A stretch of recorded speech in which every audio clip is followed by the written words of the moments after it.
How Cleopatra turned roses into a weapon.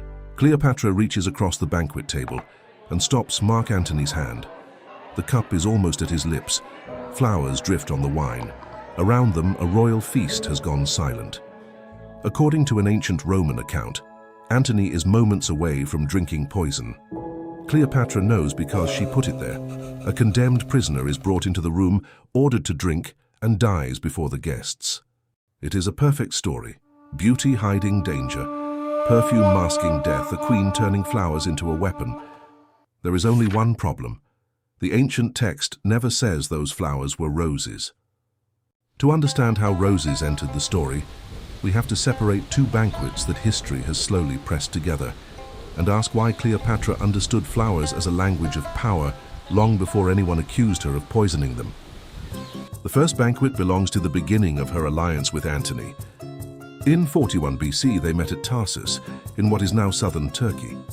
Antony had summoned Cleopatra to explain where her loyalties had lain during Rome's civil wars. She did not arrive like a defendant.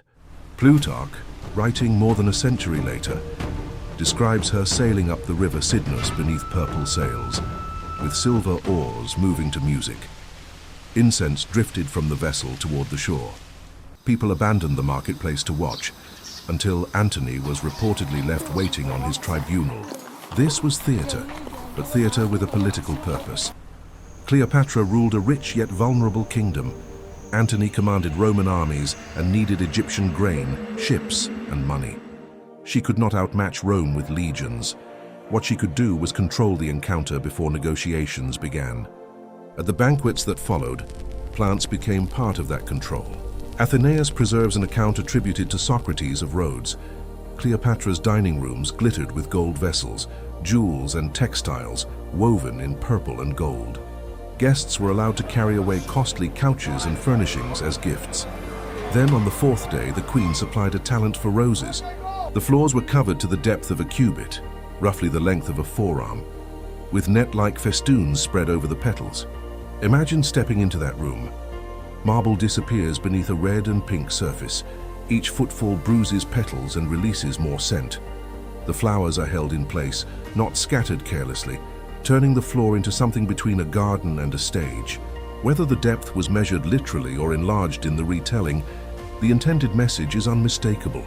Roses were expensive. Vast quantities required growers, labor, transport, water, and careful timing. To destroy them underfoot at a single dinner was to make abundance visible. This was not the effortless luxury the image suggests. A rose begins to lose its force as soon as it is cut. Petals bruise, fragrance changes, and heat shortens the life of the display. Filling rooms with fresh blooms therefore meant coordinating gardens and hands around a narrow moment. The labor vanished into the effect. Antony was meant to encounter a miracle of abundance, not the chain of people who had made it possible. The choice also carried local resonance. Egypt's court stood at the meeting point of Egyptian, Greek, and Mediterranean traditions, in which flowers accompanied worship, burial, procession, and feasting. Cleopatra belonged to the Macedonian Ptolemaic dynasty, but she ruled through an Egyptian monarchy and presented herself to different audiences through more than one cultural vocabulary. A banquet flower could be pleasure, ritual, status, and royal communication at once. Cleopatra was not merely displaying what Egypt possessed, she was displaying what Egypt could afford to waste. That distinction mattered. Rome was accustomed to reading power in soldiers, tribute, and conquered land. Cleopatra translated the wealth of her kingdom into an experience Antony could smell on his clothes. The rose did not threaten him. It unsettled the scale by which he measured power. Years later, the alliance had become a war partnership, a marriage, and finally a liability. Octavian, Antony's rival and the future Emperor Augustus, turned Roman opinion against them. His propaganda described Antony as a Roman commander, unmanned by an Eastern queen, bewitched by luxury and surrendering authority to a foreign court. This is where the second banquet appears. Pliny the Elder tells the story in his Natural History, in a book devoted to flowers and garlands. As preparations for the war at Actium gathered pace, Antony supposedly feared Cleopatra's gifts and refused food that had not been tasted first. Cleopatra decided to play with that fear. She had poison applied to the tips of flowers in a garland and placed it on her head. As the drinking continued, she invited Antony to drink the garlands, apparently to strip their flowers into the wine as part of the revelry. Antony removed the flowers and dropped them into his cup. Before he drank, Cleopatra stopped him. Pliny says a prisoner was summoned and made to drink instead. The man died. Then came the point of the demonstration. If Cleopatra had truly wanted Antony dead, she said, she could have done it despite all his caution and all his tasters. The weapon was not simply poison. It was his confidence in knowing where danger would come from. A taster checks the wine. A guard watches the kitchen. But who suspects the garland already resting on the queen's hair? Pliny's scene is brilliantly constructed and impossible to verify. He wrote around a century after the alleged event. He offers no named witness. His account belongs to a Roman tradition that repeatedly turned Cleopatra into a lesson about luxury, sexuality, foreignness, and dangerous female intelligence. And again, he calls them flowers, not roses. The roses come from Athenaeus' story of overwhelming abundance. The poison comes from Pliny's story of the garland. Later imagination joins them because roses make the symbolism irresistible: softness and thorns, fragrance and decay, desire and danger carried by the same stem. But that fusion tells us something important. Cleopatra's real weapon may not have been a particular flower. It was her command of botanical spectacle, and Rome's need to make that spectacle sinister. Flowers already carried social meaning across the Mediterranean. Garlands crowned diners, honored gods, marked celebration, and altered the atmosphere of a room. Their scent was part of elite banqueting. Their freshness announced access to land, labor, and season itself. That ordinary place at the banquet is what makes Pliny's trap work as a story. A garland was not an intruder that guards would seize. It belonged on the body and near the cup. The flowers crossed the boundary between decoration and food only when the queen proposed a drinking game. Danger did not enter the room, it changed category while everyone watched. Cleopatra understood that plants could do political work without speaking.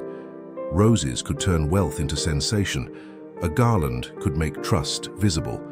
A poisoned flower, whether historical or invented, could make vulnerability impossible to ignore. Octavian's victory at Actium in 31 BC decided which version of Cleopatra would travel forward. After Alexandria fell the next year, Antony wounded himself with his sword after falsely hearing that Cleopatra was dead.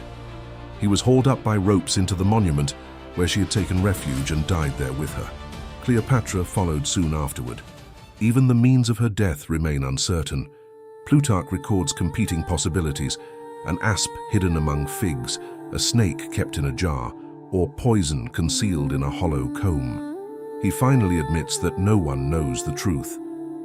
That uncertainty did not stop Rome from creating certainty around her character. In Octavian's triumph, an image of Cleopatra with an asp was carried through the streets. The queen herself had escaped display, but Rome supplied an image in her place.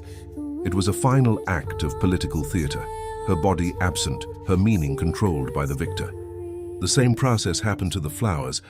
A documented banquet of roses became evidence of excess. An unverified poisoned garland became evidence of treachery. Together they produced the Cleopatra later centuries wanted, a woman so dangerous that even the decorations at her table could kill. And yet the surviving stories never quite surrender to that interpretation. The roses also reveal a ruler who knew how power entered the body, through scent, color, touch, and memory. She understood that diplomacy begins before the first argument is spoken. She made Antony walk across the resources of a kingdom. If Pliny's darker scene contains any truth, she later used a flower to expose the limits of his vigilance. So did Cleopatra turn roses into a weapon? Not in the neat way the legend promises. The rose-covered floor and the poisoned garland come from different accounts, written long after the events. Their details should not be treated as a single confirmed scene. But roses did become weapons in the struggle over her memory.